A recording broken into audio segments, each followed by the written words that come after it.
Well, good morning and happy Easter to Zen Live. The sun, well, the east is right over there, and it looks like a beautiful day. And I want to talk about eggs.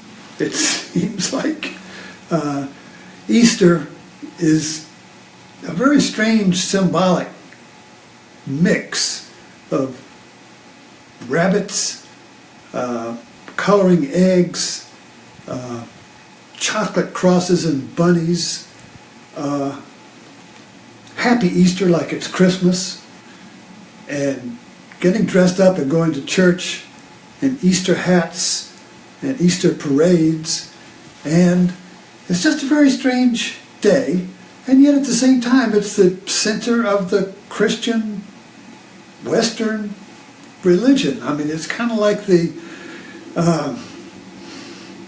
it's the crossroads. This was a Catholic cross that my uncle's wife had, and I inherited a lot of her Catholic artifacts. This was part of her rosary that I hang my a little jade Buddha from. And I love that this is the Jesus is hanging from the cross on Friday, and on Sunday the cross is empty. So this is the Easter cross is the one that Jesus isn't hanging from anymore. He broke out. He broke out. You see. Here's Friday. Here's Sunday. Bam! Where is Jesus? He broke out. And so here's an egg. This was a friend of mine. He had some I don't know if he had ostriches, but they were big birds. I forgot the other name of them.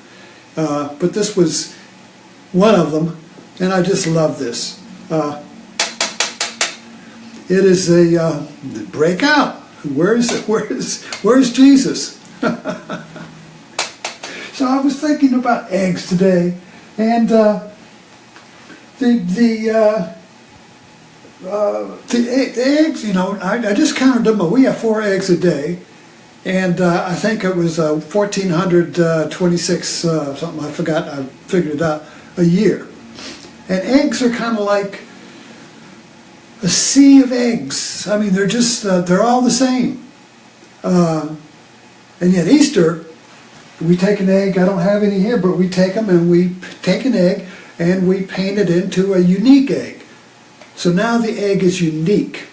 It's like the egg, the Easter egg, and then it's hidden, and then it's found, and it's hidden, and the children find it. So we found the egg.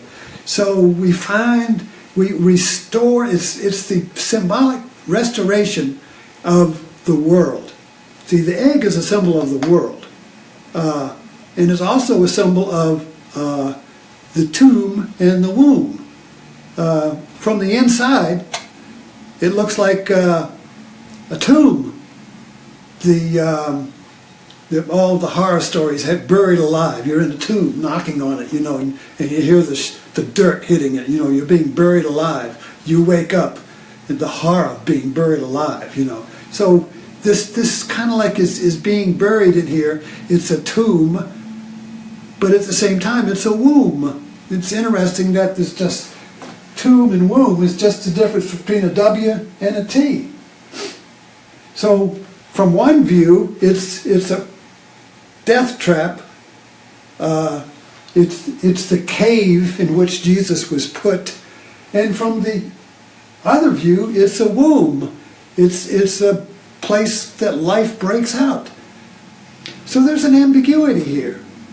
Death and life. Is death a womb or a tomb? Is death the end or the beginning? It's ambiguous, you see. So there's the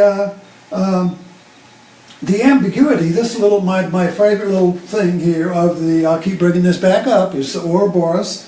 It's the snake eating the tail, and he's going around and around trying to get out of the ambiguity.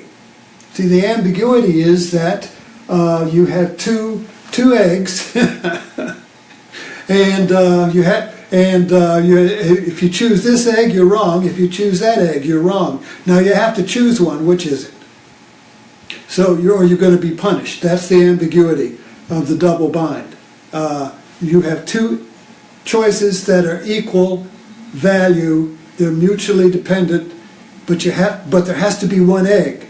Yet there are two. You have to choose one egg, but you can't because there are two, and they're both equal. So you go round and around trying to choose the right egg, but you never can, because if you choose one, the other one haunts you. If you choose the positive, the negative haunts you. If you choose the negative, the positive haunts you. You can't separate the inside and the outside. If you choose the outside, the inside goes with it. If you choose the inside, the outside goes with it, but it's hidden. This is interesting. So if you choose everything is this pair of opposites. Inside, outside, up, down, hot, cold, hard, soft, far, near. Right? Everything comes in a pair. Everything goes on Noah's Ark in a pair of opposites. And life and death is a pair of opposites. We try to split them. I talked about this yesterday. We believe you can split it and just have life and no death. But you think you can just choose the good stuff and not have any bad stuff. But every choice we make turns into some unpleasant. Chocolate. Oh, I want some chocolate. I'll choose chocolate. But at what point does the chocolate make you sick? You see? Every choice turns into the opposite that you didn't choose. So how do you choose them both at once? And stop the Groundhog Day. You have to choose. You see, you can't do it. Yet we try. We try to stop the self-consumption, the karma, the Groundhog Day. Remember the movie Groundhog Day? That was a vicious circle. Remember, he couldn't get out of that day, so he kept trying different choices, trial and error. Finally, he broke out. Finally, he discovered the way to get out. And so Easter is kind of like that. Jesus discovered the way to get out of the tomb. So what did Jesus discover, you see? How did he break out of the egg? And then he says Jesus is the way. Well, this is we have to discover the way. You can't just say, well, Jesus did it. I don't have to do anything. Most people live like that. They just, well, all I have to do is go to church and put on a pretty hat. That's enough, you see.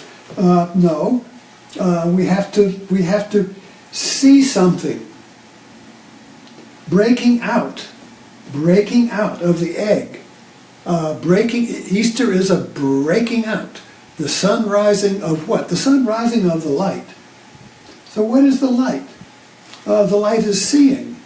So we can see our way out of the womb tomb, which is a life that we feel is not going anywhere. It's chasing its own tail.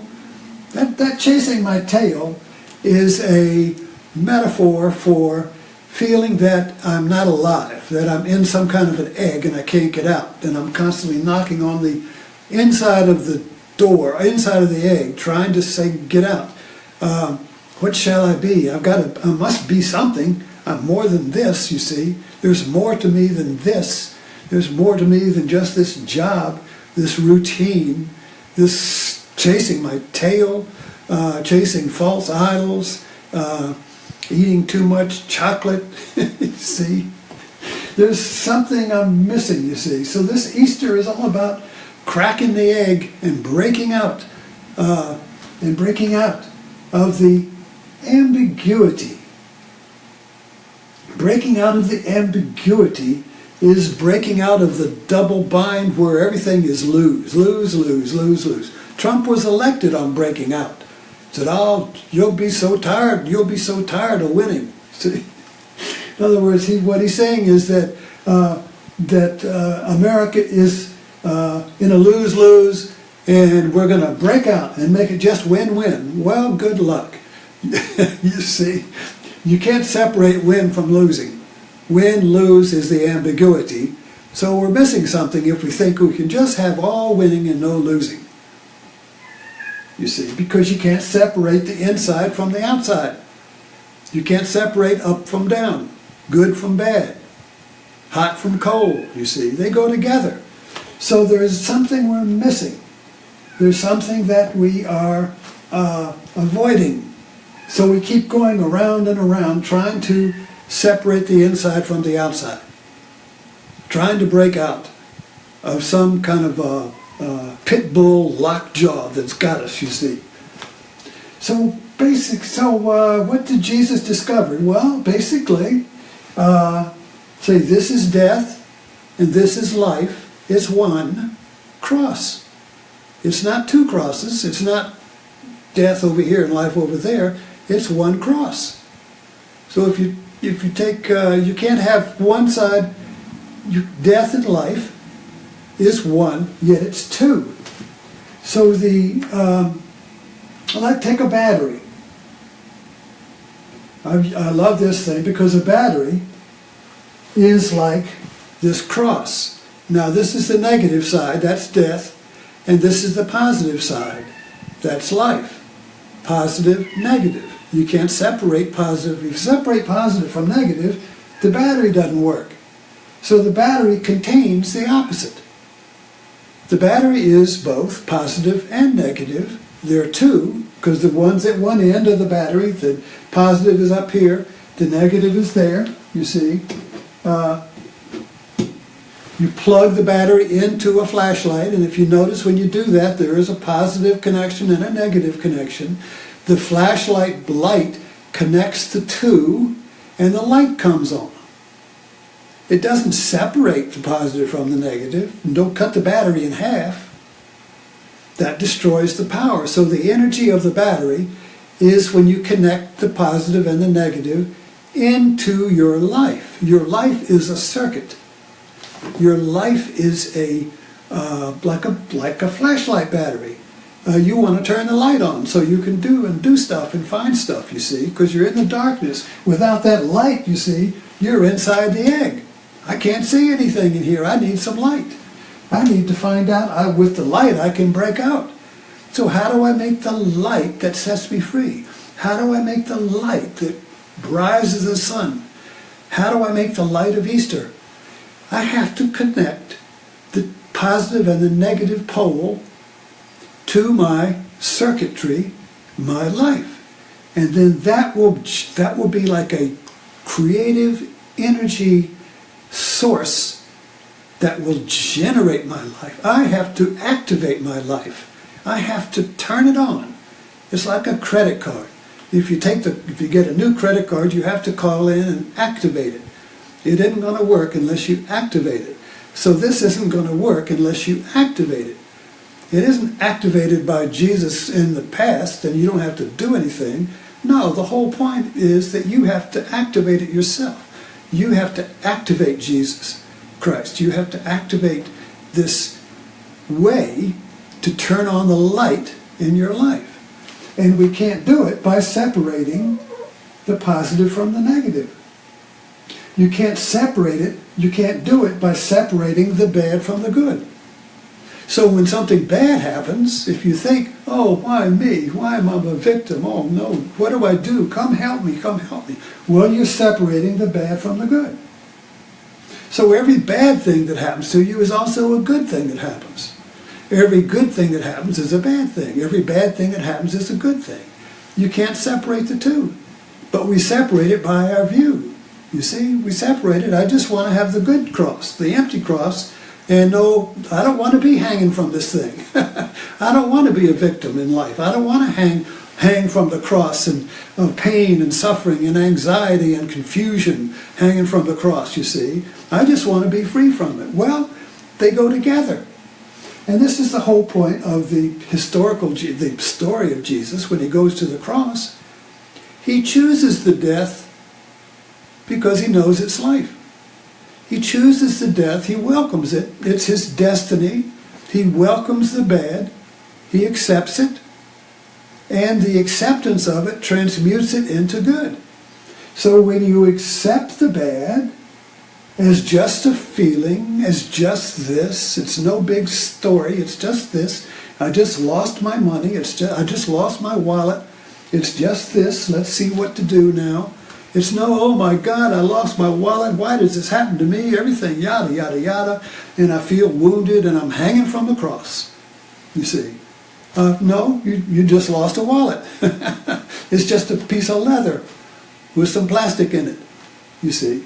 So this idea that you can separate the bad from the good, and then when you get the bad, you blame yourself or somebody else for getting the bad. You say, why me? I'm a victim. I'm hanging from the cross, you see.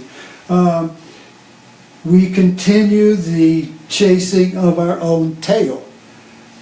You see, this is the positive side. The head is the positive, and the tail is the negative. And so anxiety, stress, karma, death, the tomb, Groundhog Day is always chasing, trying to get rid of the bad, trying to be good, trying to be perfect, trying to make everything right, trying to make the family right, trying to make our neighbors right, trying to make our friend right, trying to make the world right, you see. It's just chasing the tail. When we see that the world is two, yet one, the seeing is the oneness. The seeing that the world is two, and you can't separate the good from the bad. You see that the world is perfect as it is. It's a perfect whole. The seeing is putting Humpty Dumpty back together again. That egg. It's broken. But when that's a viewpoint. Oh, I'm broken, you see. But at the same time, it's the same view is I'm breaking out. You see, so the seeing is the breaking out.